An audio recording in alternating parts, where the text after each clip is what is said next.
Good evening and welcome to this virtual meeting of the full council of Allerdale Borough Council. My name is Gail Roach, I'm the Democratic Services Manager, and for the purpose of tonight's meeting I'm also the host. I'll be assisting the Mayor with the use of technology to manage the meeting.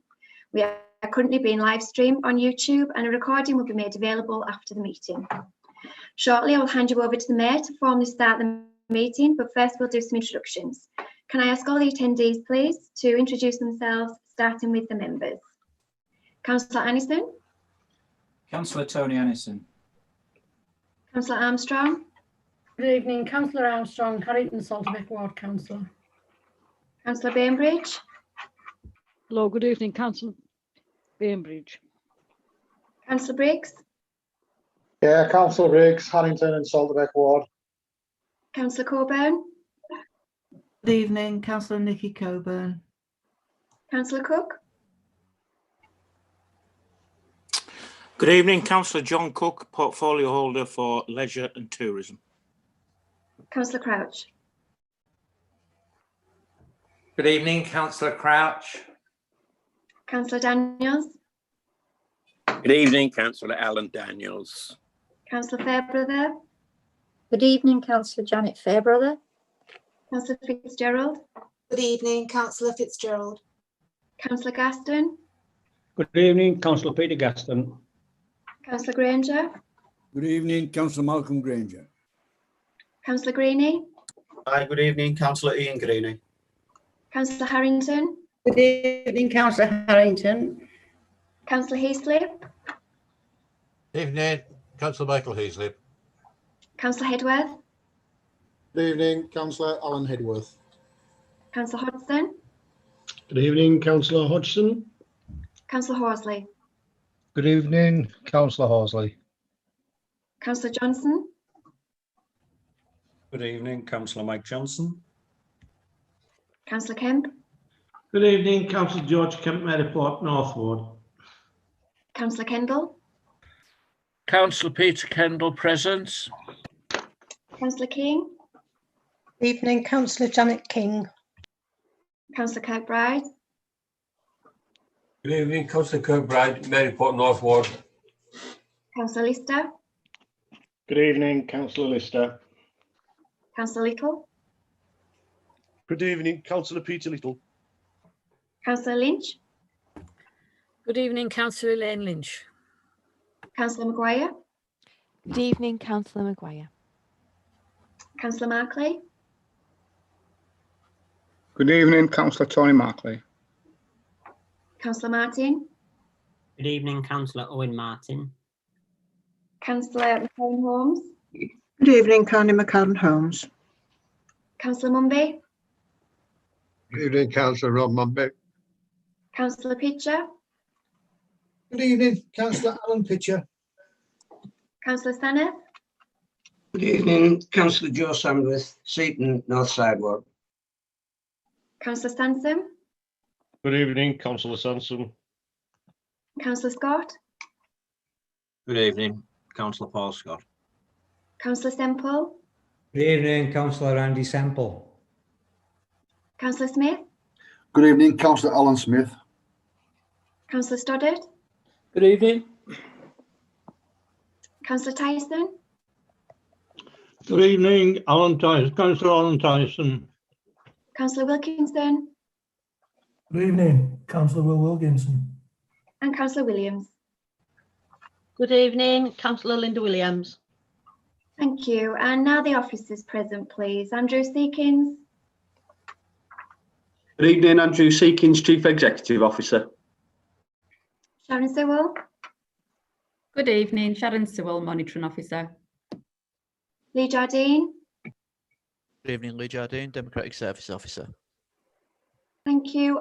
We are also supported this evening from colleagues from the communications team. Thank you for your introductions. Can you please remember to remain on mute throughout the meeting unless you are intending to speak? And can you raise your hand icon if you wish to speak, and only do so when instructed to by the Mayor. To vote on items, the Mayor will ask myself to do a roll call for members alphabetically, and members will say whether they're for, against, or you abstain. Thank you. I will now hand over to the Mayor to formally start the meeting. Madam Mayor, thank you. Thank you, Gail. Good evening, everyone, and welcome to the full council meeting of Allerdale Borough Council this evening, Wednesday, the 27th of January, 2021. As previously stated, I am Councillor Hilary Harrington, and I am Mayor of Allerdale and Chair of Council. First, before we formally start the meeting, I would like councillors and officers to join me in a minute's silence in honour of our former Allerdale councillor, John Arden. John sat on the council from 2007 until 2011 as Labour member for the Broughton St Bridget's ward. He was also the deputy leader of the Labour group. During his time in Allerdale, John sat on the audit and overview and scrutiny committees, as well as several other working groups. Earlier this year, John served as Cumbria County Council from 1981 to 1989. He is very sadly passed away in December, and we send our thoughts and empathy and prayers to his family and friends. Can you now please join me for a minute's silence? Thank you.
Right, thank you.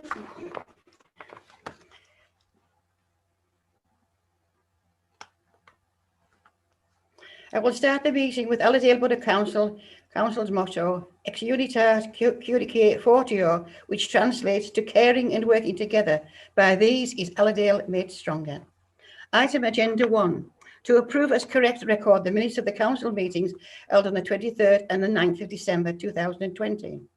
For the purpose of this virtual meeting, I will assume that all members are in agreement with the minutes unless they use their raise hand function to indicate that they wish to speak.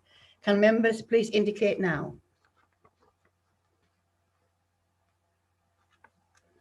Thank you. The minutes are approved. Item Agenda 2, apologies for absence. Can I have apologies for absences, please? Gail? Madam Mayor, we have apologies from councillors Bell, Campbell-Savers and Lansbury. Everyone else is present. Thank you. Right, thank you very much now. Item Agenda 3, declaration of interest. Councillors and staff to give notice of any interest relating to any item on the agenda in accordance with the adopted Code of Conduct. Madam Mayor, I wish to declare an interest on the second motion of put forward by Councillor George Kemp. Thank you. Okay, thank you, John. Can we just a moment there to allow Councillor Cook to leave the meeting? Okay. Item Agenda 4, to consider whether any items on the agenda for which the press and public should be excluded. Are there no items we're just discussing this evening that will be in private? Agreed, no. Item Agenda 5, questions and petitions. To answer questions from the public and from councillors and to receive petitions. And no questions have been received. I will pause here while Councillor Clark leaves the meeting for the following item.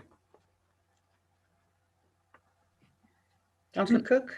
Madam Mayor, can I just confirm Councillor Cook is leaving the meeting for Councillor Kemp's motion. Right, thank you very much, Sharon. We have two motions of notice. Firstly, I will bring in the monitoring officer, Sharon. Sharon, please. Thank you, Madam Mayor.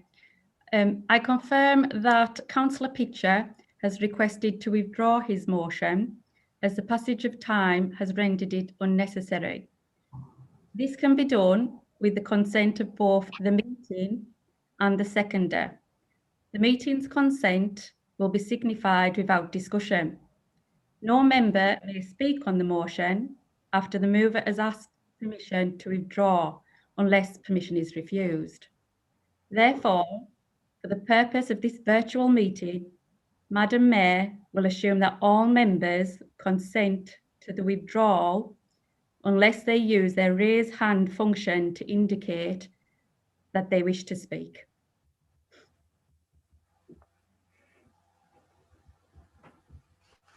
I can see no hands raised. Therefore, the motion has been withdrawn. Thank you, Madam Mayor. Thank you, Sharon. Moving on to the second motion, all speakers have a maximum of 5 minutes, and the councillor moving the motion will have a right of reply at the end of the debate. Councillor George Kemp, please can you read out your motion? Thank you, Madam Mayor. In our last full council meeting, I raised concerns around our leisure centre facilities and concerns regarding Greenwich Leisure Limited. It is now featured in national media and has been talked about in the public domain that GLL, Greenwich Leisure Limited, like others, have severe financial operational problems. A recent article in The Guardian provided that the operator is being bailed out by cash-strapped local authorities in every area it operates nationwide as it struggles with the latest lockdown. The article then goes on to state that its chief executive, Mark Sesnan, warns that the lockdown has come at the worst possible time for a business built on New Year's resolutions fitness. He also fears that the government help will not be enough to stop pools and sports centres closing for good. Various local bailouts have been secured in more than 40 of these areas nationwide, involving either direct grants or deferred payments or loans. Allerdale have already supported this company with a 40,000 grant to help mitigate the financial impact of the close of leisure facilities due to COVID-19 and paid in full their operational invoices even when these centres are closed and their staff furloughed. Allerdale Waste Services came from a decision made by an independent Conservative coalition, and we are still hearing about the success of this venture. One of our key considerations through introducing AWS was ensuring the workforce received a living wage and not minimum wage. Full contracts are not 0-hour contracts, and Allerdale residents would benefit. I'm asking this executive to look at similar plan for our leisure centres. It's time to move this council forward and quickly develop a plan to bring our leisure centres back in-house. I move council request executive to consider an options appraisal to ensure this council has the most effective arrangements in place for the provision of leisure services for the benefit of all of the Allerdale community. Thank you. All right, thank you, Councillor Kemp. Have you a seconder?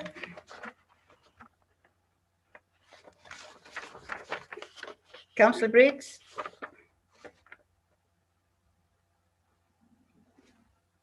Yeah, I'll second it, Madam Mayor. Thank you, Councillor Briggs. Madam Mayor, apologies, Madam I'm Mayor. sorry. Your sound's breaking up, Sharon. Apologies, Madam Mayor. Can everyone hear me? Sorry? Sorry, apologies, Madam Mayor.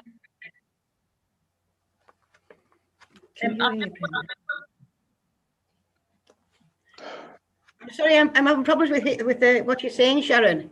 I've got as far as the motion has been seconded, and it's now open for debate. Is that correct? That's correct, Madam Mayor. I just wanted to clarify before we move on that the motion before members is the last paragraph of the motion, which is I move council request the executive to consider an option proposal to ensure that this council has the most effective arrangements in place for the provision of leisure services for the benefit of the Allerdale community. The paragraphs before that are Councillor Kemp's introductory speech. Therefore, members will be voting on the motion for the executive to consider an option proposal, not Councillor Kemp's speech. I'd now like to hand back to the Mayor. We've got a seconder from the floor. Now it's open for debate. Right, thank you, Sharon. There on the I'm sorry about the proper technology there on that one. So, Councillor Briggs, you are seconding that motion as been described. Yeah, but I also put my hand up to speak as well. Just one moment. I can now say the motion is now open for debate, and you were the first to speak, Councillor Briggs. So, would you like to speak, please? Yeah, I've got a thing there that I think is relevant to this. I notice in 5.3 of portfolio reports, Councillor Johnson states submission is to be made to the government's National Leisure Recovery Fund. Can Councillor Johnson expand on this, please? As I think it is relevant to Councillor Kemp's proposal.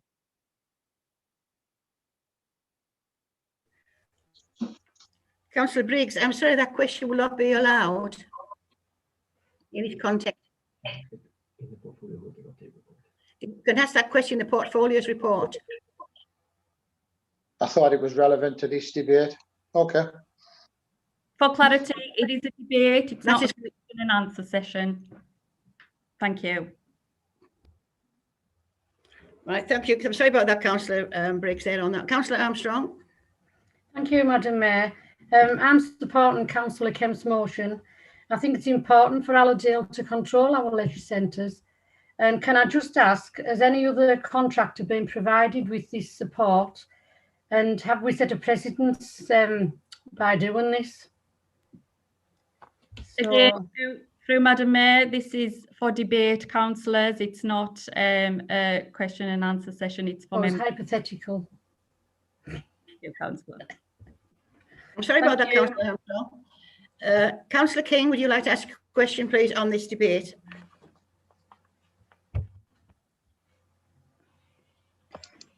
Thank you, Madam Mayor. I support this motion. Many businesses are struggling in these COVID times, and not just the big national businesses.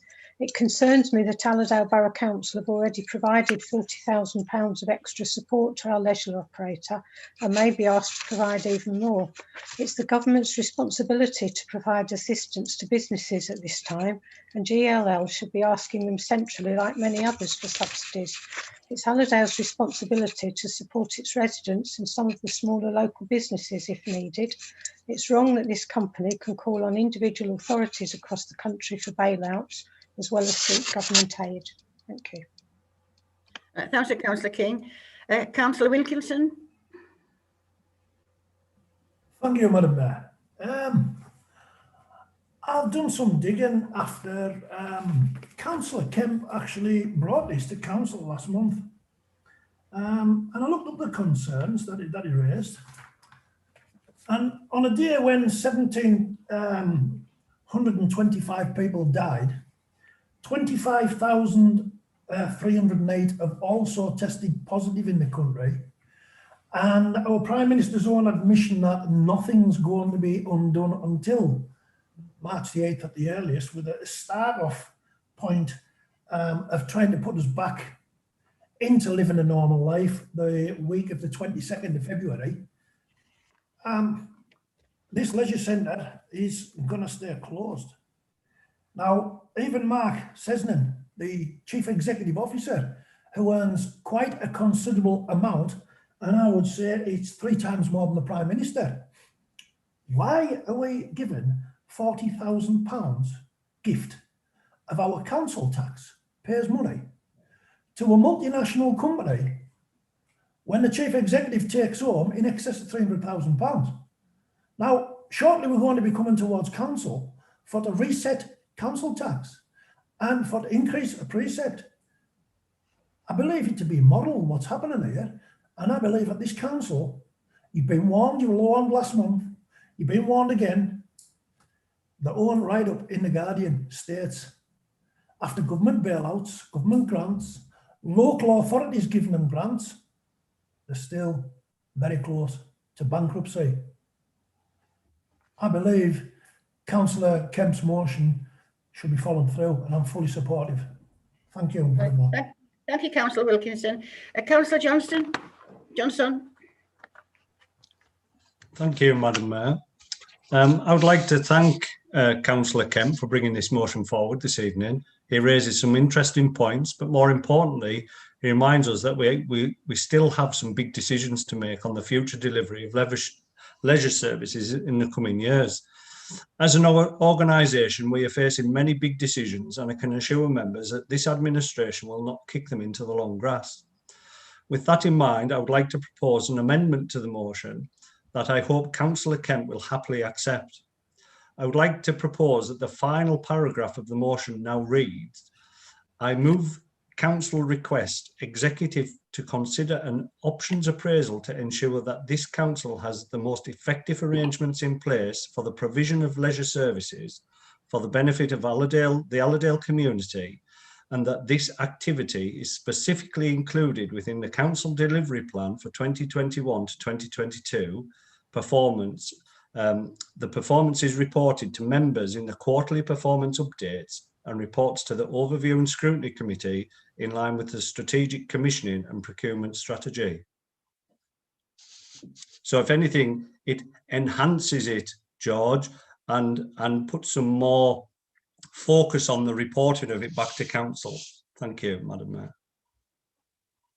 Thank you, Councillor Johnson. Have you got a seconder? I'll second that motion, Madam Mayor. Right. Thank you there on that one. Madam Mayor. Yeah. We have the yes. We have the amendment, Madam Mayor, and we can put it on the screen for members for a short moment, just so that they're aware of the amendment that they'll be discussing. Right. Thank you very much. Thank you.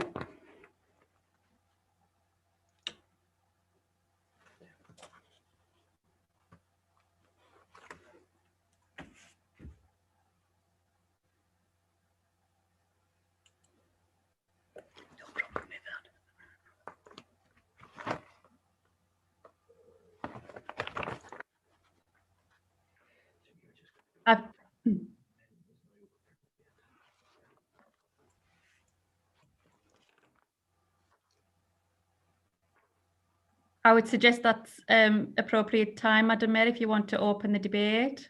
Yes, yes. The amendment is now open for debate. Councillor Greenie. Yes, thank you, Madam Mayor. Yes, I've seen Councillor Johnson's amendment, and I appreciate where he's coming from, and I understand his willingness to actually get it reported back. But I think when you look at the state of GLL in its current form, it's a red flag to businesses. And my concern is we really don't have that much time to start looking at this as an option. We need to get contingencies in place to ensure that these leisure centres can run if GLL goes under. And my concern with the amendment, Mike, is basically that this will prolong it out. I think it's a matter of urgency. We need something set off within the immediate future. And now if you can guarantee that's going to happen, you've got my full support for the amendment. I just think it's a matter of urgency, the current state of the business that GLL's in, Mike, that's all. Okay. Right, thank you, Councillor Greenie. Councillor Markley. Thank you, Chairman. Yeah, my response as a portfolio holder is that Councillor Kemp, your concerns are noted, definitely noted. In response to your request, I would assumed, as being the previous portfolio holder for environment services at the council, you would have known and understood that Allerdale Borough Council is presently in a contract with Greenwich Leisure Limited to manage leisure facilities for Allerdale Council till 2024. I can assure you, Allerdale officers will continue to work alongside our partners, GLL, to reopen these leisure facilities in a safe, appropriate manner, as we have done previously when this pandemic is concluded. I can also assure you and all members that this effective administration will explore all options responsibly to ensure Allerdale residents receive the best, effective, efficient deal available to manage and operate leisure facilities for the community. So I'm just explaining what we will be doing. Thank you. Thank you, Councillor Markley. Councillor Wilkinson. Thank you, Madam Mayor. After listening to the portfolio holders for this, thank you, Councillor Markley. You're kicking the can down the road. We don't want you to pick up the pieces after the event. What I'm going to ask you is, what contingency plans have you got in place? Are you going to put in place? If you've read the Guardian report, there's 10,500 of their workforce who's on furlough. There's a lot of them being sacked. The chief executive himself has said this was the honeymoon period for this service, for this company. On the New Year's resolutions of getting fitter, this is their honeymoon period for making money. They're in severe financial crisis. They've said themselves that the government scheme for compensation to try and help them out of it doesn't even touch the floor. I want to ask you again, what contingency plans have you got in place if GLL was to go under? Because it's very clear by everything that's coming through, they're about to do so. Thank you, Councillor Wilkinson. Councillor Pitcher.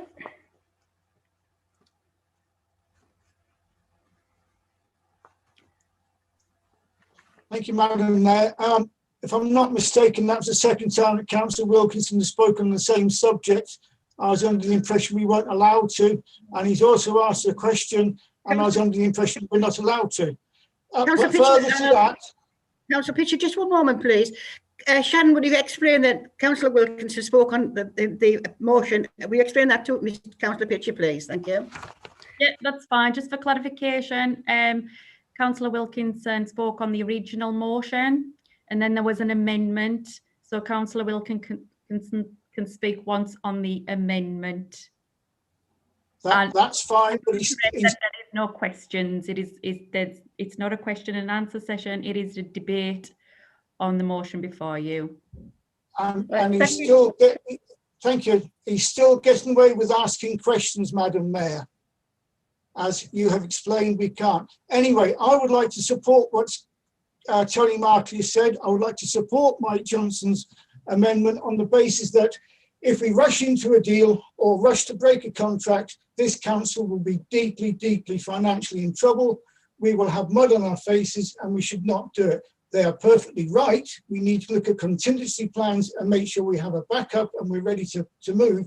But we shouldn't try to break a contract, because now will be the time where they've got some money spare, theoretically, to hammer us in the background. We don't want that. I fully support the amendment and I fully understand what Tony Markley is saying. Thank you. Thank you, Councillor Pitcher. Councillor Scott. Thank you, Madam Mayor. I just really want to reiterate what Councillor Wilkinson said. It's not about kicking this down the road. It's about, are we in a position, should anything happen, and I'm not saying it's going to happen, but should anything happen, are we in a position where we can pick up the run of these centres and get them open as quick as we possibly can? And I think we're probably all talking about the same thing here, and that same thing is that we're all ready and able and willing to deliver, because I see these centres in a much different light to other people. It isn't about running centres. I sit in meetings and I listen to officers working within cross-party and agencies, and I think it's fantastic the way they all work together. But when it comes to gyms, we let ourselves down for our communities, because it isn't just about gyms. It's about professional rugby clubs, sports clubs, football clubs, semi-pro clubs. We should be working with those as partners, not as agencies, but as those who are actually delivering on the ground floor. So I think that the message for me is, number one, we need to be in a position now that if this falls over, we can pick it up and run with it. But number two, long-term planning needs to be that actually we can link into our communities and deliver at grassroots level, because there's a lot happens in offices and in meetings that doesn't make it to grassroots level. And for me, that's the biggest issue. Thank you, Madam Mayor. Thank you, Councillor Scott. Councillor Martin. Thank you very much, Madam Mayor. it just seems again that it's all this negative thing about what GLL's doing. And obviously we understand from Councillor Markley's comments there that we are in a contract to 2024. Obviously the executive is willing and are looking into contingency plans as much as the council is with everything else at the moment with coronavirus. But of course, picking bits out of an article that suits your motion isn't really ideal when further down in the actual article it says GLL isn't going down. People who have kept themselves fit have had much of a better chance of surviving the virus than people who haven't. It's a low-cost way of preventing things like this happening in the future. There needs to be now a new partnership between the health and fitness going forward so the future is good. So obviously the people in GLL are confident that they have a decent future, and hopefully, fingers crossed, we'll keep going until 2024, until the council can get out of the contract properly without costing us more taxpayers' money. Thank you, Madam Mayor. Thank you, Councillor Martin. Councillor Granger. Thank you, Madam Mayor. Councillor Kemp, I agree with your motion originally. I also agree with Councillor Johnson's amendment. So I think the two of them together should work well. Councillor Mark has explained where we are with GLL. So as far as I'm concerned, the motion, the amendment to the motion should be substantive. Yes. Thank you. All right, thank you, Councillor Granger. Thank you. Can we now take a vote by roll call, the amendment becoming the substantive motion? Gail, please. Thank you. Councillors, can you please vote for, against or abstain? Councillor Anderson? For the amendment. Councillor Armstrong? For the amendment. Councillor Bainbridge? For the amendment. Councillor Briggs? For the amendment. Councillor Coburn?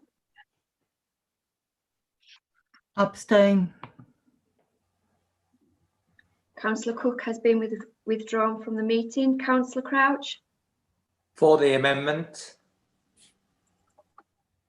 Councillor Daniels? For the amendment. Councillor Fairbrother? For the amendment. Councillor Fitzgerald? For. Councillor Gaston? Councillor Gaston for. Councillor Granger? Councillor Granger for. Councillor Greeney? Councillor Greeny for the amendment. Councillor Harrington? For the amendment.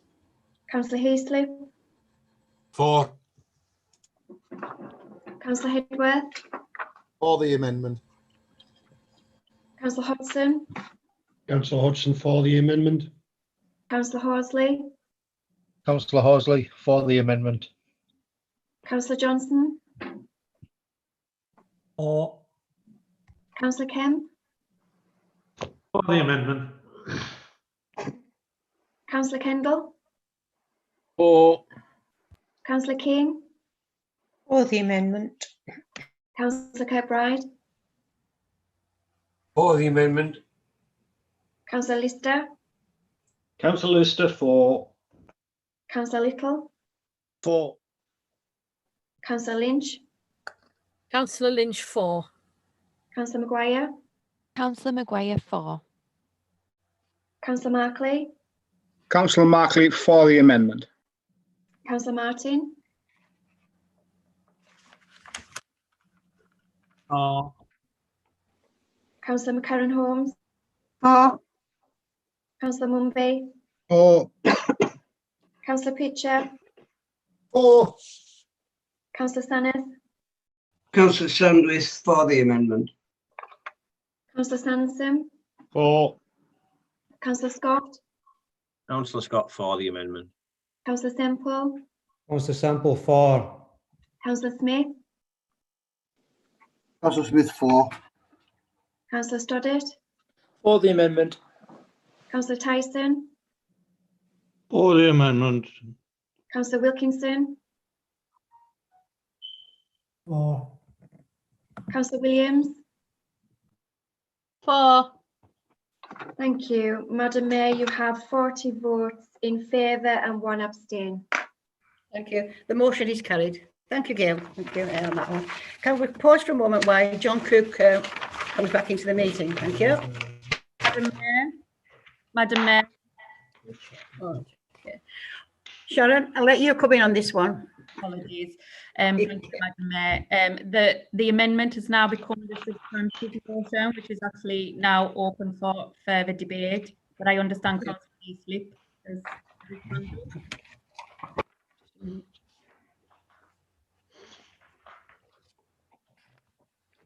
Councillor Heaslip. Thank you, Philip, Madam Mayor. Was a question, Councillor Heaslip? No, I wish to speak. I wish to speak on the motion, Madam Mayor. We haven't started that just yet. Just a moment. Open for debate. Okay, if you just bear with me, please, Councillor Heaslip, on that one. The amended motion is now the substantive motion is open for debate and any further amendments. Yeah. And I see that Councillor Johnston is the first to speak on this one.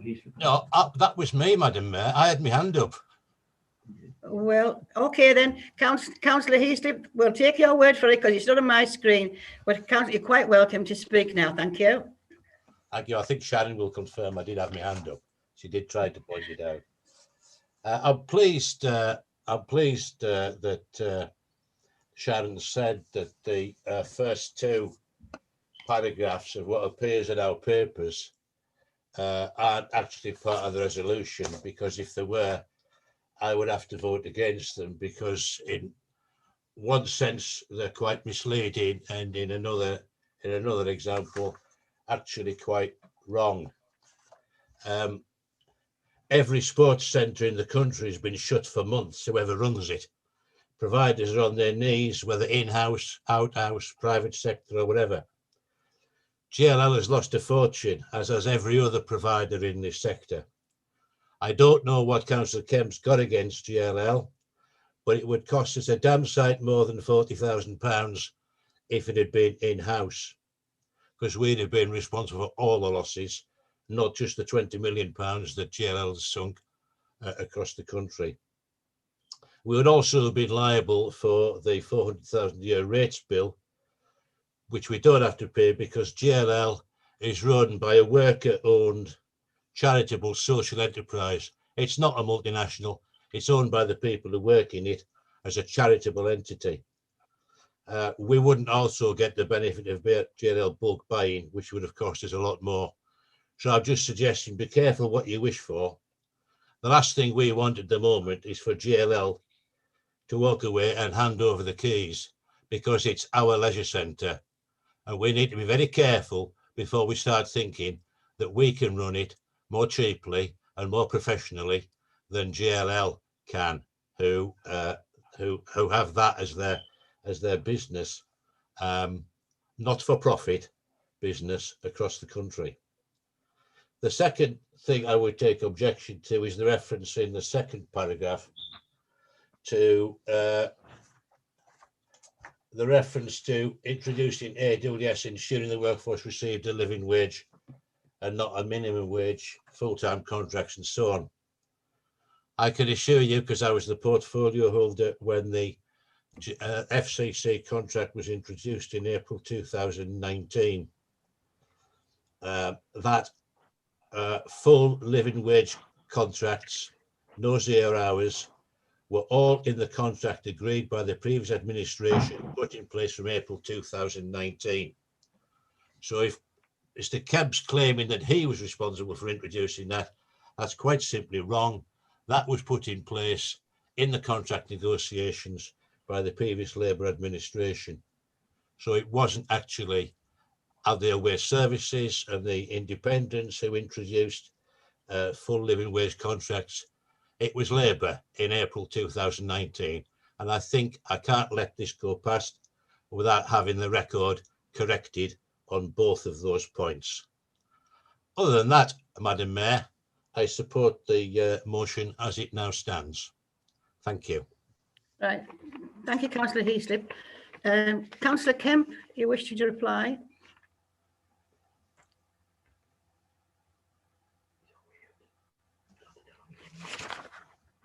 Councillor Kemp, I thought it was You're on Mr. mute, Johnson's Councillor motion Kemp. now. I thought it was Mr. Johnson's motion now, because his amendment was carried. Mr. Johnson's not on my screen here. I've got Councillor Kemp next. Thank you, Madam Mayor. Can I just confirm, Councillor Kemp would have had a right of reply at the end of the debate on the amendment, but Councillor Heaslip is correct. It's been carried and it is now the substantive motion. I understand that, Sharon, there on that one, but I have not got Councillor Johnson to speak here. His hand up on my screen.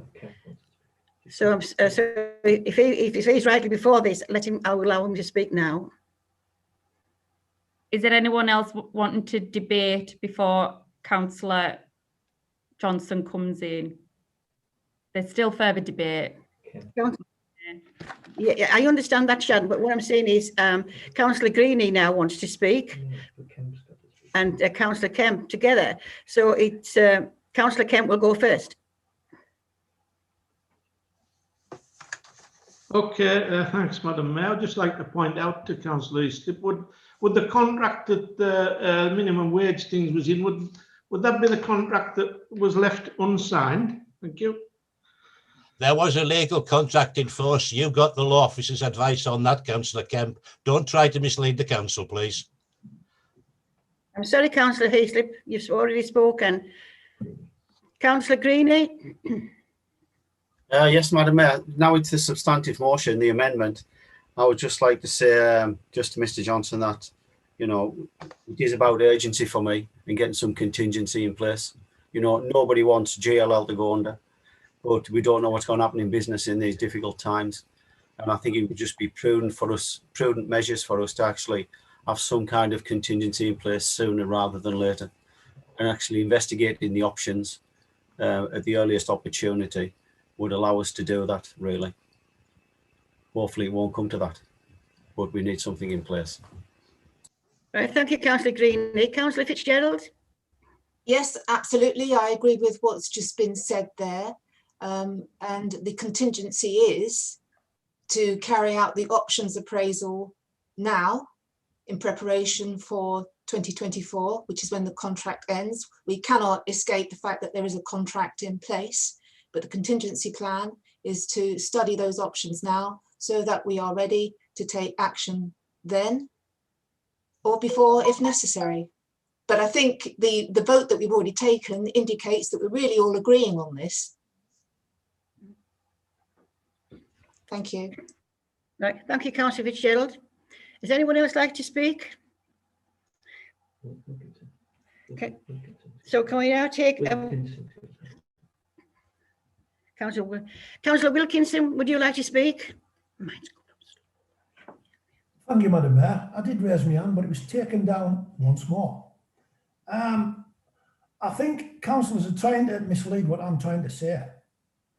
All I've asked for is contingency plans to be put in place. Contract or no contract, if, and nobody wishes for this to happen, if JLL was to suffer financially and go under, you then have a contract which is worth nothing. And that's all I'm trying to say. Contingency plans in case, and also for the takeover when the contract runs. I have nothing whatsoever against JLL, nothing. And it's been portrayed that I do have, and I don't. So on a point of order, I would just like clarity. All I want is contingency plans to be put in place for at the worst scenario, nothing else. Thank you, Madam Mayor. Thank you, Councillor Wilkinson. Councillor Markley? Thank you, Chairman. Just to reiterate what I said before, I assure you, Chairman, and members, as the portfolio holder and this executive, we are looking into all avenues, everything. We're not silly. We're looking at this. We know what's happening, but we are in a contract. So we've said to you before, we are looking at everything. We can't do anything at the moment, but we are not looking with our eyes closed. We're looking with our eyes open and listening and working alongside officers to achieve the best for Allerdale residents. and hopefully GLL will survive. And if not, we will be there to sort it out. That's what we're there for. That's what we're doing. Thank you. Right, thank you, Councillor Markley. We're now bringing the debate to an end, and can we now take a motion by roll call? And the motion we'll be voting on is the substantive motion. Madam Mayor, apologies. You did say you were going to bring Councillor Johnson in to end it. Okay, my screen seems to be a bit late in picking the hands up, to be quite honest with you. It's right to reply there. So, Councillor Johnston, please. Thank you, Madam Mayor.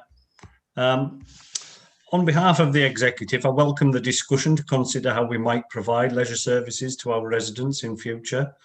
In line with best practice in the Council's strategic commissioning and procurement strategy for 2020 and 2030, we are committed to ensuring that Allerdale pursues value for money and continuous improvement in our services. We have a forward-thinking and long-term strategic approach to commissioning and procurement activity that supports the delivery of the Council strategy priorities. As such, we would always undertake a thorough appraisal process as we approach the end of the contract. Members will be aware that the existing leisure contracts with GLL are due to come to an end in March 2024, and the process of appraising options is already planned to start at the next financial year. You mentioned the success of establishing Allerdale Waste Services. Building on that success and learning from our experiences of thinking differently when delivering our major services, we will carry out a comprehensive appraisal of leisure services to include consultation, gathering data, benchmarking, and considering all options with the objective of providing the best possible services to our communities and delivering value for money to Allerdale taxpayers. But please be assured, members, that we will have contingency plans in place should the worst happen with GLL. Thank you, Madam Mayor. Thank you, Councillor Johnson, there on that one. So that brings the debate to a final close there on that one. So can I hand you over to Gail now to be taking the vote, please? Thank you, Madam Mayor. Councillors, you can just say you're for, against, or you abstain. Councillor Anderson? For the amended motion. Councillor Armstrong? For. Councillor Bainbridge? For. Councillor Briggs? For. Councillor Coburn? For. Councillor Crouch? For. Councillor Daniels? For. Councillor Fairbrother? For. Councillor Fitzgerald? For. Councillor Gaston? Councillor Peter Gaston, for. Councillor Granger? For. Councillor Greenie? Councillor Greenie, for. Councillor Harrington? For. Councillor Heaslip? For. Councillor Hedworth? For. Councillor Hodgson? For. Councillor Horsley? For. Councillor Johnson? For. Councillor Kemp? For. Councillor Kendall? For. Councillor King? For. Councillor Kirkbride? For. Councillor Lister? For. Councillor Little? For. Councillor Lynch? For. Councillor Maguire? For. Councillor Markley? For. Councillor Martin? For. Councillor McCarran Holmes? For. Councillor Mumby? For. Councillor Pitcher? For. Councillor Stanneth? For. Councillor Sansom?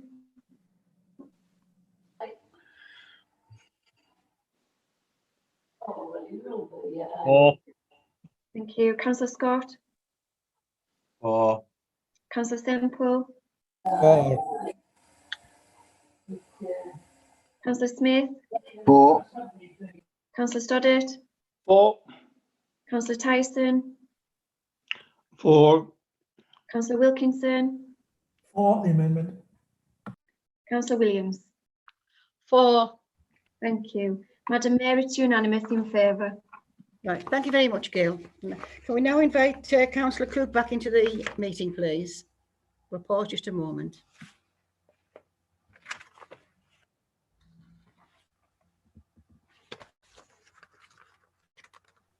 I can confirm Mary's back on the meeting. Thank you. Right, thank you, Gail. Item agenda 7, councillor speeches. To hear speeches from individual members on a local issue in the member's ward. No speeches have been received. Item agenda 8, announcement from the Mayor, leader of head or paid services. My engagement can be found on page 27. Are there any further announcements? Councillor Johnston. Thank you, Madam Mayor. I'm sure that all members are aware of the announcement that came on Boxing Day regarding the allocation of 11.5 million to Maryport via the Future High Street Fund, but I feel it right to acknowledge it in full council.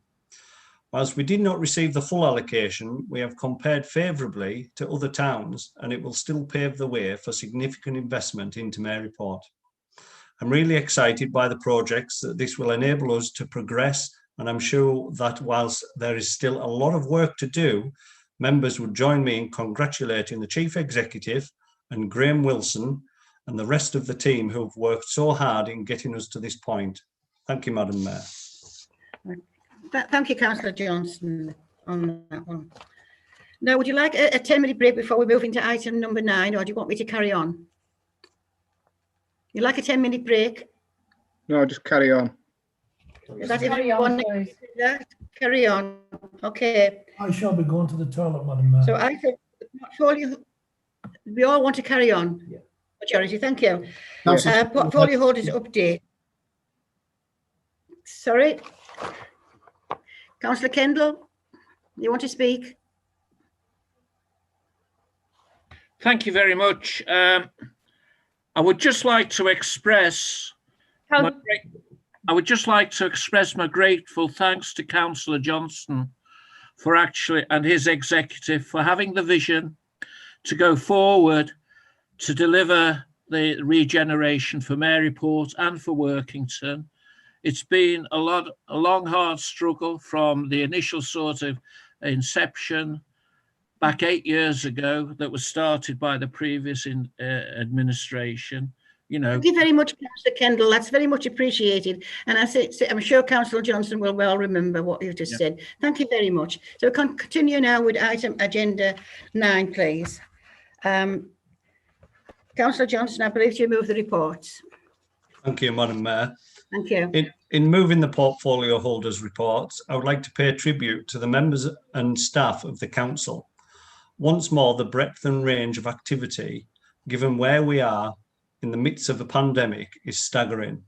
We have worked hard over recent months to support businesses and both financial grants, but also practical support in the form of virtual markets, forums and newsletters, and I really believe that we are helping those businesses that are suffering as a result of the pandemic with initiatives that will hopefully help businesses for many years to come. Thank you, Madam Mayor. Right, thank you, Councillor Johnson. Are there any questions for Councillor Johnson from the floor? Councillor Smith? Thank you, Madam Mayor. Yeah, it's just on when you have a good report here, Mike, but there's nothing in there about the Workington regeneration. I know it's only come into the news on Monday about Debenhams. Debenhams is the anchor store in Workington. I'm sure you won't have heard much from the firm itself, but I'd like you to keep council updated on that, on any future or happenings regarding Debenhams. I say because it is one of our well, it is the anchor for Workington, and it needs to be used as a building once Debenhams comes out. We need to be pushing forward to get another anchor store in there. So if I don't know on your report, but I would appreciate to be kept in the loop on that kind of thing, please. Absolutely, Councillor Smith. It's too early to say what will happen with the Debenhams store. However, we should be working with the operators of the shopping centre to explore future uses of the building. But my immediate concern is with the employees of Debenhams who are facing an uncertain future, and hope that we can do see what we can do to help them. As far as the Towns Fund, we're hoping to hear something next week on whether we're successful or not in our submission of the £25 million. So we will keep you posted, Councillor Smith, and all councillors, as and when there's any developments. Thank you, Councillor Johnson. Councillor Fairbrother, please. Thank you, Madam Mayor. I have a question for Councillor Fitzgerald. At paragraph 6.7 on page 34, it's about the Cumbrian Strategic Housing, Homeless and Wellbeing Group. And just at the end of the paragraph, you mention that there's a concern relating to the changes in funding services and the impact on individuals, homeless individuals, from April 2021. Can you elaborate on this detail? Yes. And can you also tell me if any of the key partners in the group are making representations to the government on behalf of the vulnerable individuals who are likely to be affected? Thank Councillor you. Fitzgerald, I should reply. The short answer to the second part of the question, Councillor Fairbrother, is yes, definitely. The removal of the funding that I'm referring to in that paragraph is the Supporting People grant that came from Cumbria County Council to all of the districts to support capital projects for vulnerable people. Now, Cumbria County Council first announced that they were withdrawing that funding in the 2019 to 20 budget, and then because of the protests that were mounted by all of the districts, they decided to extend it for one further year. But it is being wound down now, and it is a great concern, not just to Allerdale, but to all of the districts. There have been many representations made to the County Council about it, and also to central government. But this is why we are investing so much effort at the moment into applying for funding from central government for next steps funding, which is moving the homeless that we have managed to find accommodation for during the lockdown into the next stage of accommodation. That is where the blockage is at the moment. All right, thank you, Councillor Fitzgerald. Councillor Lynch. Thank you. Thank you, Councillor Fitzgerald. Thank you, Madam Mayor. I'd just like to ask Councillor Johnson about the COVID-19 street marshals and some feedback, please. What did they actually do?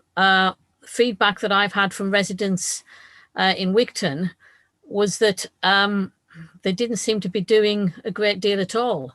And in fact, in some cases, were walking away from the areas where lots of people were. They were going into shops and buying things in shops. This is a lot of public money that's been used on this. And residents have said to me that they could not see the point in why these marshals were there. Has their contract finished? We came out of a lockdown, been back into a lockdown. Has that contract completely finished? Have they fulfilled the full contract? I think we need to have a sort of report on how the money that was deployed was actually spent and what feedback you've had from residents on these. Right, thank you. Thank you, Councillor Lynch. The marshals are there for guidance, to give advice. They're not there to police a situation, as I'm sure you're aware. Fully funded by funds from government. There still is a contract in place with AJ Security. However, we are currently training some of our own staff for redeployment. So that will enhance the situation out there with a view of reducing the reliance on an external supplier for these. Any feedback that we can receive, Councillor Lynch, it's really important that we get that, because if there is some challenges, we need to deal with them as and when they occur, and then we can take them up with the contractor. Okay. Thank you, Councillor Johnson. Councillor Briggs, you'd like to ask a question? Yeah, page 34, 6.5, Madam Mayor, thank you. Can I ask the executive member responsible about the suggestion of the negotiated stopping places management policy, which will assist the council in managing gypsy and travellers visiting Allerdale? I asked the portfolio holder, will all councillors be briefed, allowing involvement with the policy? The last experience with Gypsy and Travellers saw Reedlands Road business owners informed at 11:15 on a Friday morning that a new encampment would be arriving on Monday. Councillors only found out 45 minutes earlier. This, I feel, was an unfortunate situation in the times that we find ourselves in, as business owners started ringing local councillors around about 11:20. I think it was disgraceful and disappointing, and I have to agree with most businesses. As Mike knows, he was there, he heard their beefs. I think it's hard enough for businesses, and to be fair, Councillor Johnson did say that to them, and he was fully understanding and supportive, and I was glad to see it was turned down and not went there. But can he assure us that we will all be involved in the future discussions on this? Yes, thank you, Councillor Briggs. I'm pleased for the opportunity to respond to that question, because there were a number of untruths that sprang up around that particular incident. Stories began to be circulated that there were 100 caravans on the way, and that the camp, once it arrived at Reedlands Road, would become a permanent settlement. And neither of those things is true. So I'm very glad that we've managed to dispel those stories. There may be people here at this meeting this evening who know more about the origin of those stories than I do, because I don't know where they came from. So the issue that we have with the Gypsies and Travellers, I see it really divided into 3 separate issues, in terms of we've made a lot of progress on working towards arranging a permanent site for Travellers in Allerdale. In terms of it looks as if we will be able to obtain funding for that. The needs assessment, the Travellers needs assessment that we have commissioned as part of a county-wide assessment, is nearing completion. So once we've got the results of that, we will know exactly how many permanent and transient pitches are required. Now, the site that eventually becomes the permanent site for the Travellers may well be the one that was identified some years ago, although there are some issues around that at the moment in terms of land use. But it's possible that it may go to the original site that was selected. Members would appreciate, though, that we can't use data from 2013-14. We need the fresh data from an up-to-date assessment. So we have that level of intervention going on. Negotiated stopping places. This is something that we were considering because we want to avoid a situation as was experienced in Workington and in Maryport to some extent between the lockdowns, where we found ourselves pursuing Travellers from one site in Workington to the next and having to obtain a court order each time. So initially, we would be looking at council-owned land as places that are more appropriate for Travellers to stop for a limited period only, and with negotiation taking place about behaviours in exchange for portaloos and waters and so on. And of course, it would be necessary for those sites also to have minimum impact on the settled community, because that's just as important to us. Now, the camp that is currently sited at St Helens Business Park, that's a separate issue completely, because as you may well be aware, Network Rail are about to commence on infrastructure work for the Port of Workington. This is very important work that is absolutely necessary for the benefit of everybody in Workington. And it is possible that that camp may need to be moved at the request of Network Rail. And that's quite a difficult problem for us at the moment, because we're in the middle of a lockdown and we need to make sure that everybody is safe. However, we're not the only stakeholders, as I've just alluded to, in terms of that infrastructure work. So we are hoping to work with Cumbria County Council, with landowners and the police to make sure that that camp is moved, if necessary, to a safe location. But it's really quite separate from the other aspects of the problem. We did listen to the businesses at Reedlands Road, but having further reviewed the situation, we ourselves came to the conclusion that that was not a suitable site for that camp. But I am very grateful, Councillor Briggs, thank you for the opportunity to dispel some of the myths that sprang up around that particular situation. Thank you. Thank you, Councillor Fitzgerald. I haven't heard any of the myths, to be honest. Right, thank you both. Councillor Semple? Thank you, Madam Mayor. I've got a question for Councillor Johnson. Councillor Johnson, thanks a lot on the business forums and your report 4.6. It's really good to hear. As you know, I represent Christchurch Cockermouth, and unfortunately, there is only me. We should normally have 2 councillors, but we've not been able to have the by-election. So I would certainly welcome, some involvement in this, because we in Cockermouth have got a large number of SMEs. So you mentioned large employers on here, and it mentions Wigton, Worthington and North Halidor. So perhaps you can just tell me 2 things, please. First of all, you say that the employers discuss their focus. That's the large employers, yeah? And then maybe what sort of plans have you got for, because SMEs are vital, aren't they? Thank you. Thank you, Councillor Semple. We do have plans to roll out forums as a way of communicating directly with businesses in all towns across the borough. As a council, we want to ensure that we have a good relationship with businesses, and it's another tool in our toolbox to sit alongside the large employers forum, the Facebook groups and the business newsletters. So yes, we'll hopefully get these business groups up and running in all towns in due course. So I think it's important that any member in the respective wards or towns who want to participate in those just need to come forward, and we'll make sure that you're on that circulation list of when those forums happen. Okay, thanks a lot. Councillor Coburn?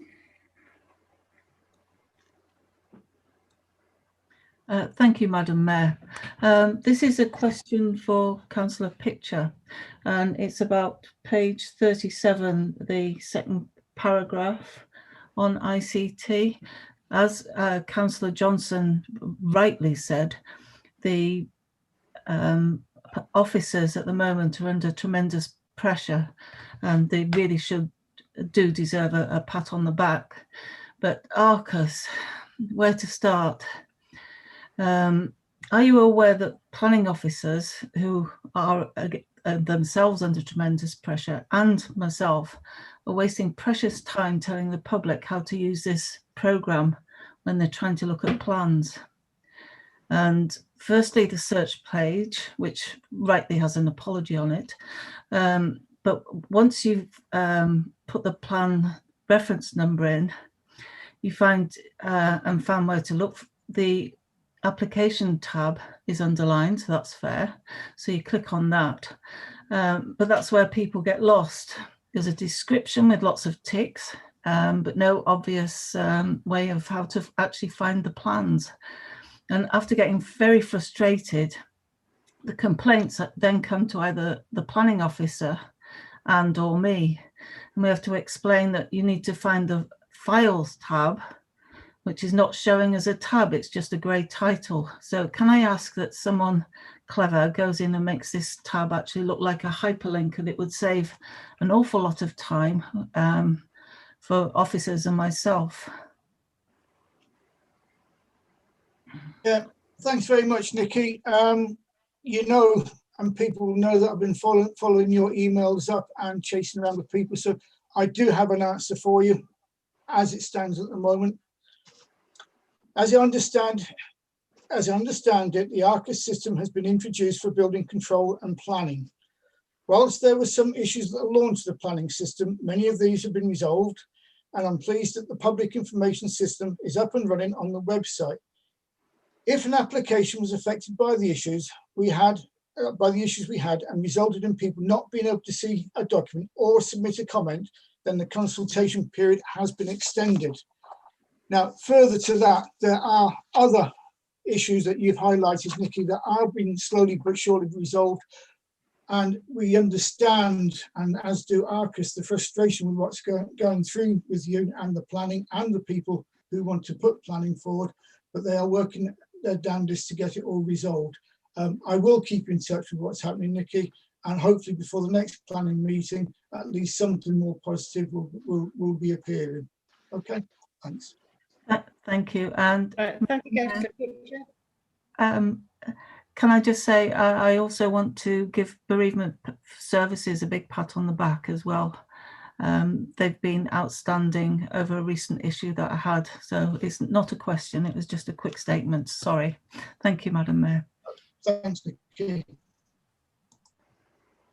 Right, thank you, Councillor Corbett, for that. Councillor McCarran-Holmes. Thank you. My question is to Councillor Markley. Has there been a change in the council's policy in relation to replacement bin lids? I've been informed last week that no more replacement bin lids will be available, and a 2-month wait will be for a new bin. Can you give me his views, please? Thank you, Councillor McCarran-Holmes. Yes, there's issues with the blue bin lids, as I'm sure everybody's well aware, and our officers are in dialogue with the company regular. They were up, I don't know if they're supposed to come this week or coming next week to repair some of the lids. It's an ongoing issue and we are well aware of it, and it is a serious problem. And as I say, we are on with it. We are looking into it, and officers are working hard and replacing the lids when and if they get repaired. So yes. Right, thank you, Councillor Markley. Councillor Kendall. Thank you, Madam Mayor. It's a question or a question to put to Tony. I once helped Tony. What you helped us with at the last meeting, I think is going to be successful. We have one of the water courses, all the water courses that run through Flimby and Maryport. We have our handyman that sort of pulls stuff out during these sorts of inclement weather times. But the only one that we don't deal with is the water courseway at the back of the ambulance station at Flimby. And over the years, what Allerdale, I think it's Property Services, get a guy along with a digger and he pulls the stuff out, which they have done. But there's remained for now over 2 years a pile of rubbish, which consists of tyres and all sorts of other rubbish, piled up adjacent. It's at the back of the houses at Fothergill, and I think we're rather terrified that stuff is going to get pushed back. The excuse I've had from Property Services is that they have to justify a full wagon with landfill charges and that. There's about 2 tonne. It's a bit disconcerting with it being allowed to sit there for over 2 years. I appreciate that we're trying to save costs, but could we actually do something about getting rid of the rubbish, please? And the other thing is, we've got of later time, right over Christmas, dangerous building, band room, and the associated cottage, which Allerdale own. We really need officers' support. I've entered into discussion with officers. I need to see environmental health out there. Okay, if you can help me in those 2 things, I'd be eternally grateful. Thank you. Councillor Markley, would you like to reply, please? Thank you very much for that, Councillor Kendall. Yeah, if you could just drop that to me in an email, tell me exactly where it is, Peter. I will send office. Well, I will forward on to officers and ask them to look at it, because I think I know exactly. I'm not sure exactly where it's at, but I know the vicinity. And as for the band room, I'm not sure about that, but I'm sure if you include it all in the same email, I'll make inquiries and we'll get them to investigate it for you. Okay? Thank you, Tony. Thank you very much. Cheers. Right, thank you, Councillor Kendall and Councillor Markley. Councillor Daniels.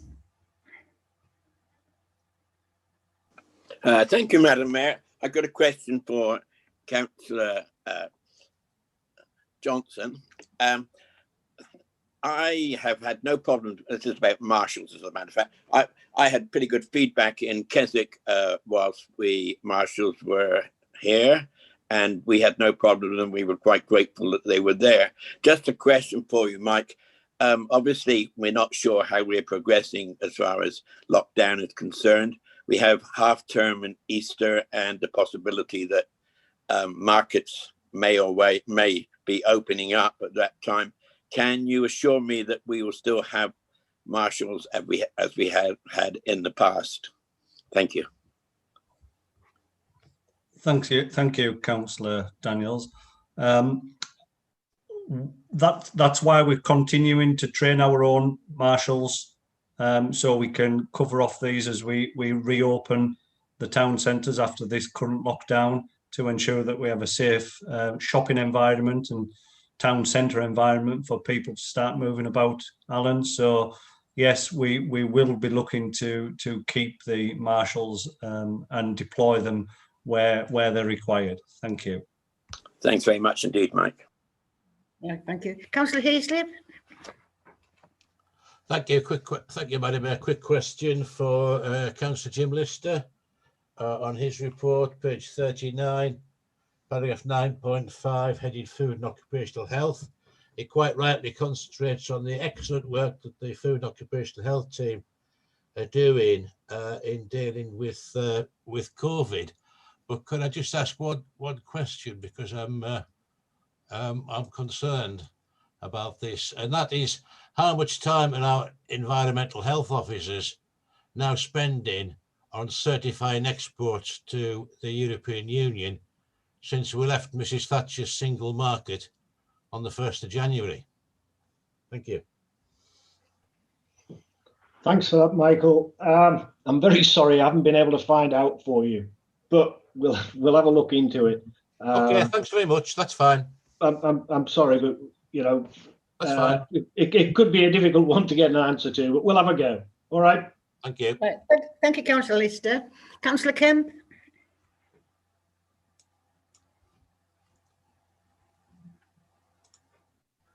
Thank you, Madam Mayor.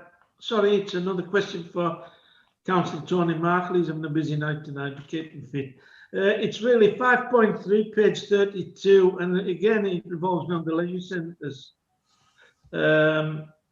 It states that obviously we want to open these centres as soon as possible, and it states gym only Keswick. Can he give me some feedback really on, has the algae problem that's caused huge problems with the pool in Keswick been solved, or is it going to be solved? Because I would have thought it really been an ideal time to do it, you know, while the closed down, you know, because I know the people in Keswick are really worried, and it isn't my area, but, you know, I think it's worrying that this pool, which isn't in a good state, will it open again at some time or not? Thank you. Thank you for the question, Councillor Kemp. Yeah. The one at Keswick, the idea, the view was that we'll be opening the Keswick gym because that was going to be easy to open. The algae problem was still there, and we were going to address that situation. But as you well know, lockdown came again. We haven't been able to do that. So, you know, we will reopen the gyms, and we will be investigating into the pool as soon as possible, as soon as we get some time to go in there and do these issues. But at this moment in time, we can't do anything until the pandemic is lifted. So we are aware of it, and we are looking into it for you, George. Thank you. Thank you. Right, thank you, Councillor Markley. Councillor Kirkbride.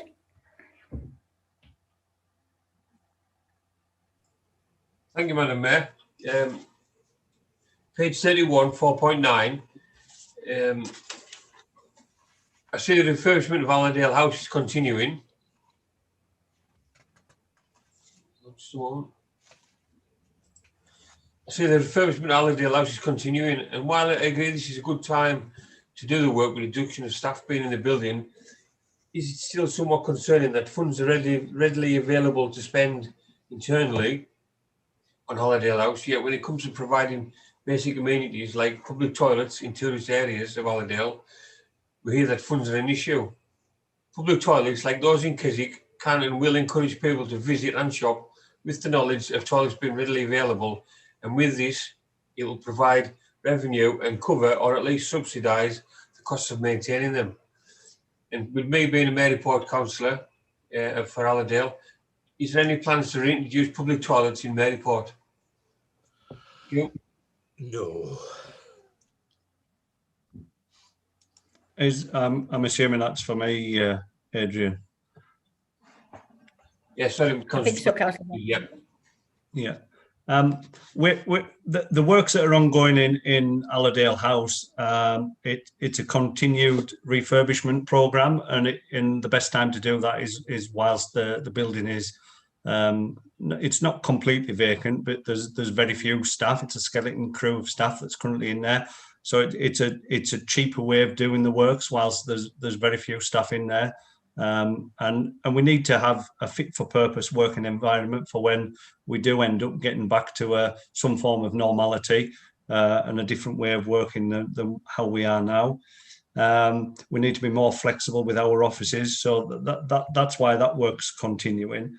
As far as public toilets are concerned, we're happy to work with local towns and parish councils, because we have been going through a programme of transferring these assets to local the local towns and parish councils, usually through a refurbishment programme. So if we refurbish them up to a current standard, and then we do an asset transfer to the town or the parish council who want to take them over.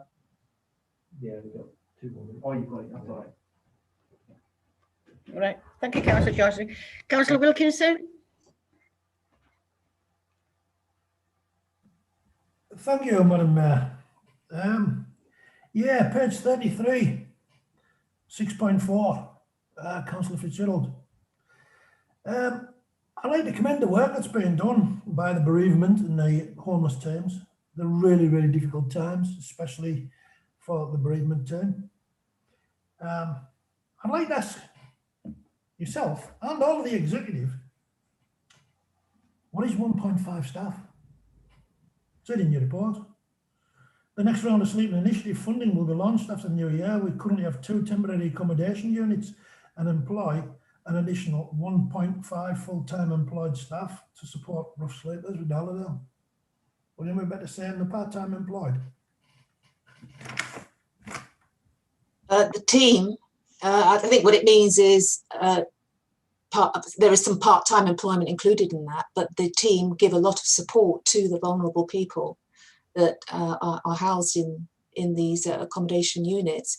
It's not simply a pen pushing task. I think that paragraph goes on to say, doesn't it, that the team ensured that everybody had a Christmas present and so on. So there's an awful lot of holistic work goes on.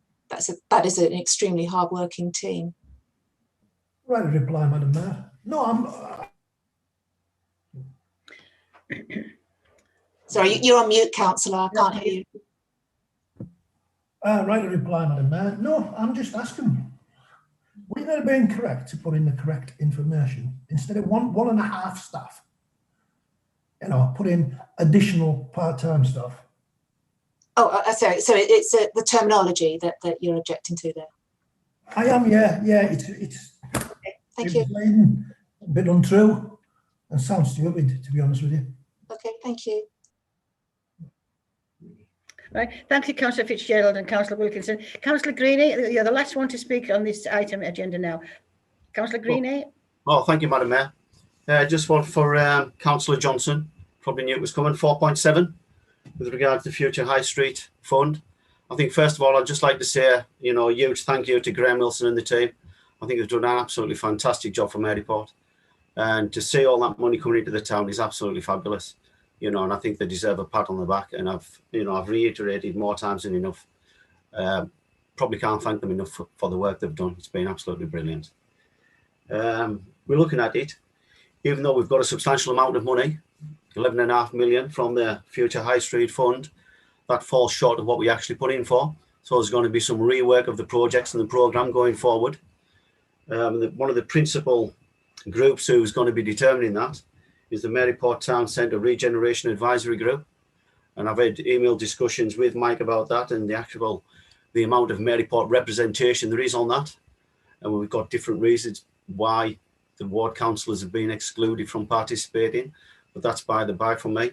I think it's more about the people of Maryport and their inclusion and getting their input into it. And you look at the group, and I think it's a composition of 15 people. And I think from that 15 people, I think there's only one person who's actually born and bred in Maryport and actually lives in the constituents. And 1 people out of 15 on an advisory board for a regeneration team really isn't good enough. I think there should be more input from the Maryport people, and I think they deserve to have that. I think in the past, I think we've seen things whereby we've had situations where there's been investment in the town, and we've had designers and groups telling us what we're going to be given, rather than asking us what we want. And I would like to see the composition of that group increased with regards to the numbers of Maryport people who are actually put onto it. And I think it's got a better chance of succeeding if we do that. And I'd just like to know if Mike Johnson has got any intention to actually possibly improve the numbers of Maryport people on the actual Town Centre Advisory Board, because I think it would be a huge step forward if we could do that, giving Maryport people a real say in their future. Councillor Johnson, are you going to reply to? I most certainly will. As all councillors will be aware, that there's been some email exchange regarding this subject. I think there seems to be some misunderstanding, Councillor Greenie, of who and what does what. The advisory board is something that's just been an overarching group of people. The important ones that I would say are the ones that I highlighted in the email exchange that we've had over the last 24 hours, and moving forward, because the previous group, you have all been engaged with, and there was some fantastic feedback from all the people that were involved with that, whether it be elected members or the general public. And that was invaluable in us being able to pull together the schemes that we then submitted as part of the submitted as the submission, and clearly were successful in the 11.5 million. So we've only had one meeting since being advised of us being successful, and that was just last Friday. And that group of people then agreed that we move forward with 2 new groups, as I've already described in the emails. And those are open to anybody that chooses to come forward and be on them. But as I've detailed in the emails, it's not everybody can be on every board or every committee or every panel and attend every meeting. It's about trust and then communication to those. So yes, if you wish to be involved in one of those groups, Councillor Greenie or any other Maryport councillor, you've just got to come forward and say that, because it's invaluable that the ward members are involved, without doubt. So I look forward to working with the groups, whether they be elected members or whether it's feedback from public and businesses. I'm really looking forward, because this is a fantastic opportunity for Maryport to have this investment, and of course it needs people from Maryport to feed into that. Yeah, thank you, Mike. Thank you very much. Have a good right to reply, Councillor Johnson. Thank you. Have a good right to reply, Madam Mayor. A very, very quick reply, Councillor Green, because I did state your last. I'd just like to say thank you, Mike, for that. It's encouraging. The stance I'm coming from is the inclusion of Maryport people in determining their future, really. And that's all I'm coming from, and that's all I would like to see. So thanks very much for that reply, Mike.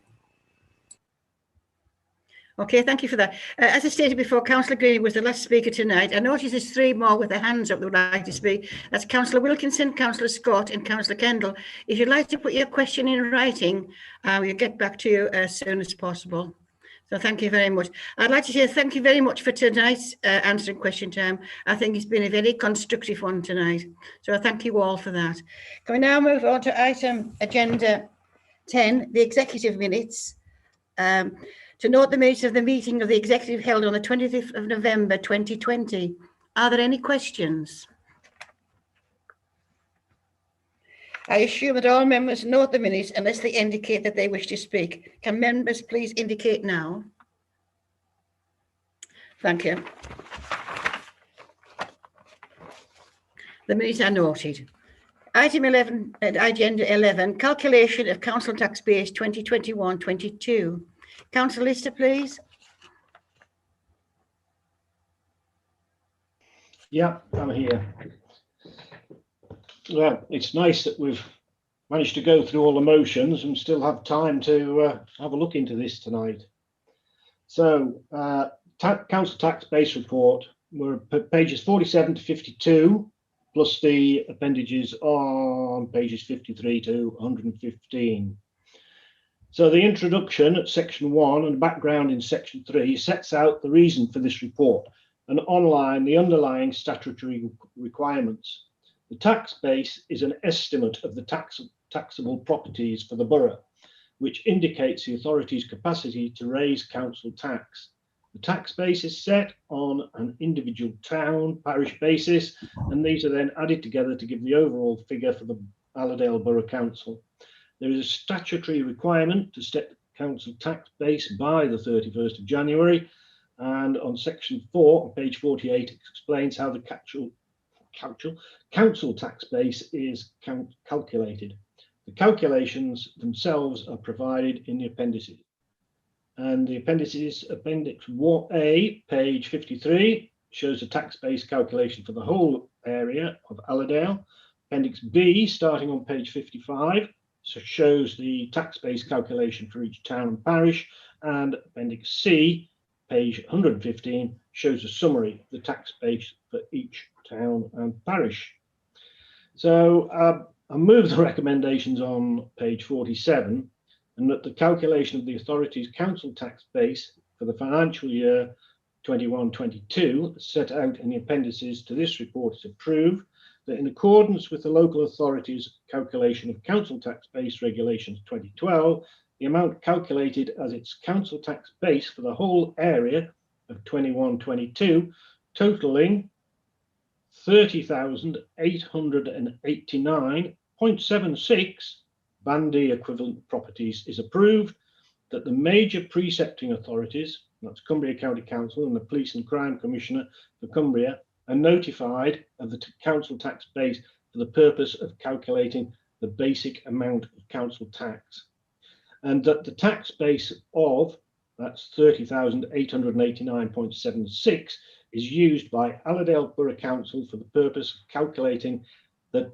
basic amount of council tax in accordance with the requirements of the Local Government Finance Act, that's 1992, as amended. So this is just giving us the ability to set a rate and not the rate per se. All right, thank you. We'll try and answer any questions if anybody has some. Okay, Thank you. have you got the seconded, Jim, please? Have you a seconder? I'll second that, Madam Mayor. Thank you. Thank you, Councillor Johnson. The motion is now open for debate.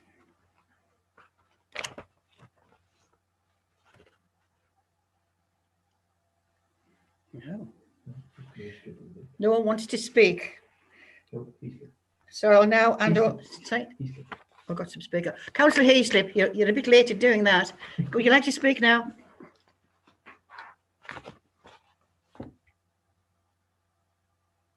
Councillor Heaslip.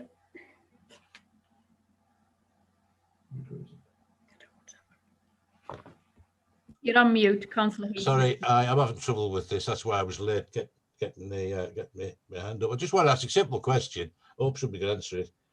Has that figure gone up or down since last year? Which figure, sorry? Oh, the amount of properties? No, the 30,800, the total, the council tax base, 30,000 or whatever it was. Up or down since last year? If you got an answer, it doesn't matter, I'll look it up. I just thought you might like a question. I did see this. I'm sure it's somewhere in the report, but I wouldn't like to say yes or no because I can't remember, but I'm sure I've seen it. I'm sure it's in the report somewhere, but somebody will let you know, Mike. Okay. I can look it up, thanks. I just thought you might like a question. There's a difference of about 32 or something like that. Is it not on 5.1, page 42? Doesn't matter, we can look it up. Right, thank you. Madam Mayor, I think it's Andrew. I think it's a slight reduction. I think if you look on 5.1, it says this represents a reduction of 15.2 47 Band D properties on the base. That's Thanks, not Andrew. good. That's not good. We don't want that happening. Dearie me. Right. Thank you. Thank you, Councillor. Thank you, Andrew, for that. Can I hand you over to Gail now to take a roll call, please? Gail? Thank you, Madam Mayor. Councillor Anderson, please. 4. Councillor Armstrong. 4. Councillor Bainbridge. 4. Councillor Briggs. 4. Councillor Coburn. 4. Councillor Cook. 4. Councillor Crouch. 4. Councillor Daniels. 4. Councillor Fairbrother. 4. Councillor Fitzgerald. 4. Councillor Gaston. 4. Councillor Granger. 4. Councillor Greenie. 4. Councillor Harrington. 4. Councillor Heaslip. 4. Councillor Hedworth. 4. Councillor Hodgson. 4. Councillor Horsley. 4. Councillor Johnson. 4. Councillor Kemp. 4. Councillor Kendall. 4. Councillor King. 4. Councillor Kirkbride. 4. Councillor Lister. 4. Councillor Little. 4. Councillor Lynch. 4. Councillor Maguire. 4. Councillor Markley. 4. Councillor Martin. 4. Councillor Karen Holmes. 4. Councillor Mumby. 4. Councillor Pitcher. 4. Councillor Saneth. 4. Councillor Sansom. 4. Councillor Scott. 4. Councillor Semple. 4. Councillor Smith. 4. Councillor Stoddart. 4. Councillor Tyson. 4. Councillor Wilkinson. 4. And Councillor Williams. 4. Thank you. Madam Mayor, the vote is unanimous in favour. Thank you. The motion is carried. Thank you. Item agenda 12, the members' allowance 2021 to 22. Councillor Fitzgerald, would you like to present them? Thank you, Madam Mayor. The Local Government Act 2000 and the Local Authorities Members' Allowances England Regulations 2003 require local authorities to set up an independent panel to review members' allowances and for the council to have regard to the panel's recommendations before amending its scheme of allowances. The independent panel for councillors' allowances was convened on the 5th of January 2020 to carry out a review of Allerdale Borough Council's members' allowances scheme for 2021 to 22. In making its recommendations, the panel considered written representations from members, comparison data from Cumbrian district councils, comparison data from councils identified from the SIPCA nearest neighbours model, the existing scheme of members' allowances. In summary, the only change to the existing scheme is a recommended increase of £100 to the basic members' allowance. In making its recommendations, the panel noted the written representations, but also acknowledges that despite the pandemic, the accountabilities and responsibilities of elected members remained, and in some cases, the pandemic has brought about more issues and workload, including new ways of working. The panel also noted that the basic allowance is to allow for personal time and expense. The transition to home working and the increased use of utilities may incur additional costs for members. Finally, in 2016, the panel proposed to increase the basic by £100 per year until 2020 to 21 to align the basic allowance with other comparative authorities. As the increase of £100 was rejected for 2020 to 21, the panel proposed that this increase be made for 2021 to 22, acting as the final £100 increment. Now, I do not intend to move the recommendations in the report. Instead, I wish to open it up now for members' consideration. Thank you. Okay. Is that seconded? Just let it go. For clarification, Madam Mayor, for clarification for the meeting, Councillor Fitzgerald has just opened the debate to the floor. There's actually no motion on the table at the moment. Okay. Councillor Smith, you'd like to speak? Yeah, thanks, Madam Mayor. This past 12 months, we've seen the COVID epidemic in both local and national. And it's created dire situations for certain members of our society. And tonight, I would like councillors to forego their £100 remuneration increase that's been formulated by the independent panel, for which I would like to thank them once again for their endeavours. So I'd like to move, and for clarity, this is not an amendment. However, I would like to ask the portfolio holder for policy, governance and people resources and the deputy leader to work with officers in submitting a budget bid for £4,900 to be used for community purposes, for example, the food bank, King's Church, Fair Share, to be included in the 2021-22 budget for approval by members at the March Council meeting. I'd also like them to consider including any potential unspent in Democratic Services members' budget in this community budget. Otherwise, this money would just go into general fund balances. The savings, that's where the savings will go to. This way, we are showing as a council we can put this money back into our local communities to help out the people who are suffering through no fault of their own. Thank you, Madam Mayor. Thank you, Councillor Smith. Councillor Wilkinson. Madam Mayor, apologies for the interruption. Just for clarity there, Councillor Smith, can I just confirm your motion? It's to accept the members' allowances, except for the £100 increase to the basic allowance, and yes. Then your other comments. It's not part of your motion.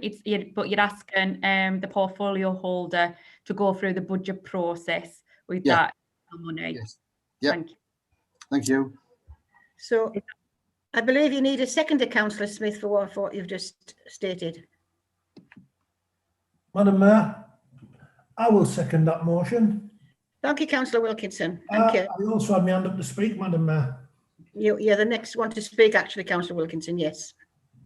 Members will remember 12 months ago, or near enough, it was my notice of motion.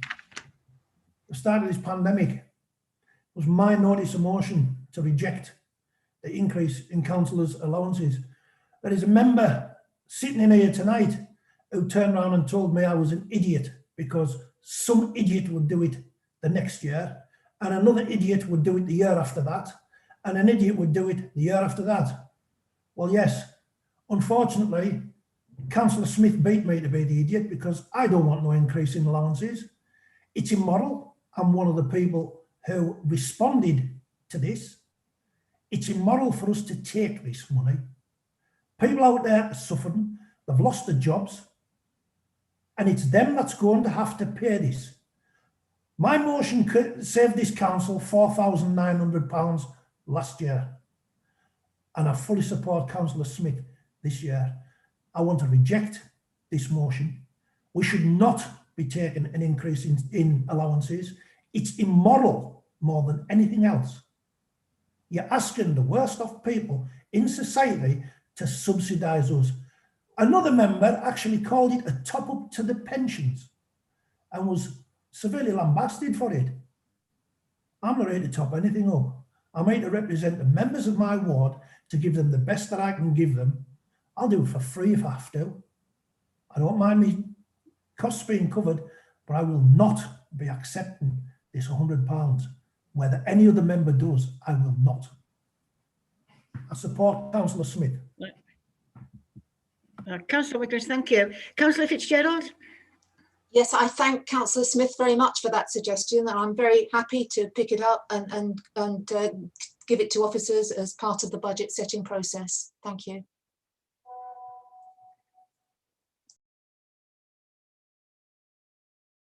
There's no more speakers, so now can we go to the vote, Gail, please?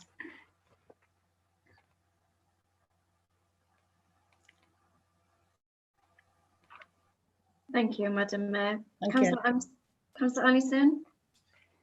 Yeah, I'm for Councillor Smith's motion. Councillor Armstrong? For Councillor Smith's recommendation.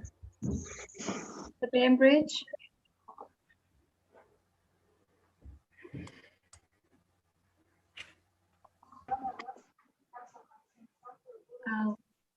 Councillor Bainbridge?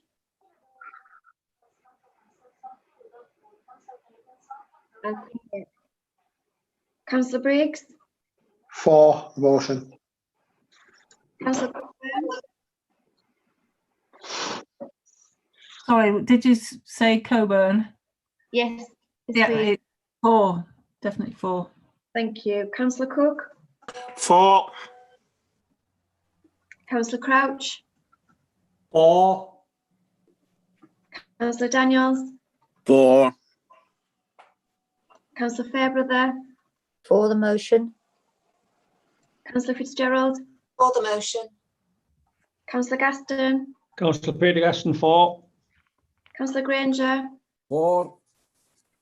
Councillor Greenie? For. Councillor Harrington? For. Councillor Heasley? For. Councillor Hedworth? For. Councillor Hodgson? For. Councillor Horsley? For. Councillor Johnson? For. Councillor Kemp? For. Councillor Kendall? For. Councillor King? For. Councillor Kirkbride? For. Councillor Lister? For. Councillor Little? For the motion. Councillor Lynch? For. Councillor Maguire? For. Councillor Markley? For. Councillor Martin? For. Councillor Karen Holmes? For. Councillor Mumby? For. Councillor Pitcher? For. Councillor Stanneth? For. Councillor Sansom? For. Councillor Scott? For. Councillor Semple? For. Councillor Smith? For. Councillor Stoddart? For. Councillor Tyson? For. Councillor Wilkinson? 100% for. Councillor Williams? Definitely a for. I'll just return to Councillor Bainbridge. For. Sorry about that. I was having technical difficulties. No problem. Thank you very much. Thank you, Madam Mayor. The vote is unanimous in favour. Thank you, Gail, for that one. Thank you very much. We turn now to item agenda number 13, update from the Overview and Scrutiny Committees. Councillor Heasley, please. Thank you, Madam Mayor. I'd like to move the recommendation that members note the report and doing so apologise that there's a lot of words in the report, but I'm afraid actually, well, look, they don't tell you very much. So what I like to do is change the format of the report for future when I have a word with Democratic Services about doing that. So it's a little bit more informative, maybe on fewer words, but also to mention that the Overview and Scrutiny Group will be, Scrutiny Committee has task and finish groups and subjects coming up for attention, which include looking at the robustness of the budget proposals that the executive and senior management team are working on at the moment. We want to make sure that the budget proposals actually reflect the council plan robustly. We have a pandemic task and finish group, which is going to be looking next. It's already looked at the impact on communities and child poverty and families, and the success of the councils involved in the test and the track and trace system, as compared with the lamentable failure of the national system. We'll be looking next at what we've learned from the pandemic about how the council's way of working needs to be different in the future, because we ain't going back to how things used to be. The world has changed forever, and the council needs to change as well. We'll be looking at the policy framework, why some things get to be council policies that only council can change, and why some things get to be executive policies the executive can change. I don't think it's well understood. There should be a rationale for it. We want to explore what that rationale is, so everybody understands. We want to look at the system for project management and commissioning. And finally, just to assure Councillor Kemp and everybody else, we already have in the work programme looking at the way we provide sports and leisure services, and looking at all the options for the future provision of them. That was agreed. Our last meeting was already in the programme of work. So with those comments, Madam Mayor, I would move note in the report. Right, thank you, Councillor Heaslip. Councillor Tyson, you have your hand up for a question. Thank you, Madam Mayor. Yes, paragraph 3.3, the report suggests that overview and scrutiny and the Vice Chair and Chair of the Audit Committee consider aspects of accountability with regard to the Allerdale Investment Partnership, and yes, we're more than happy to do this when Councillor Heaslip and Councillor Greenie are ready. Thank you. Right, thank you, Councillor Tyson. Councillor Fabre. Thank you, Madam Mayor. Actually, I was going to ask a question about the same paragraph. I don't think Councillor Tyson has read it quite the same as I've read it. It doesn't say anything about the investment partnership. What it suggests is that the Chair and Vice Chair of Audit meet with the Joint Chairs of Overview and Scrutiny Committee in order to ensure all aspects of accountability are explored.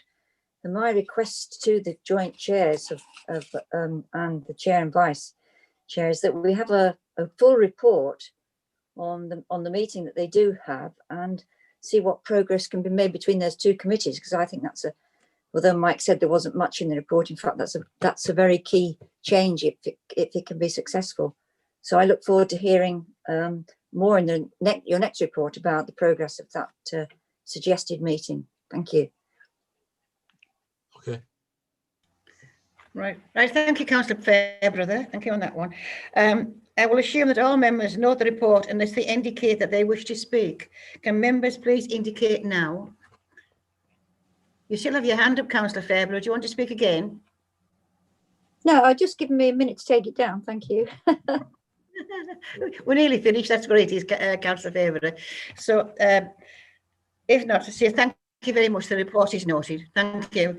So it's the end of the agenda item, and then I call the meeting to a close. Will you all please stay safe and well, and we'll meet in March. Right, thank you. Good night.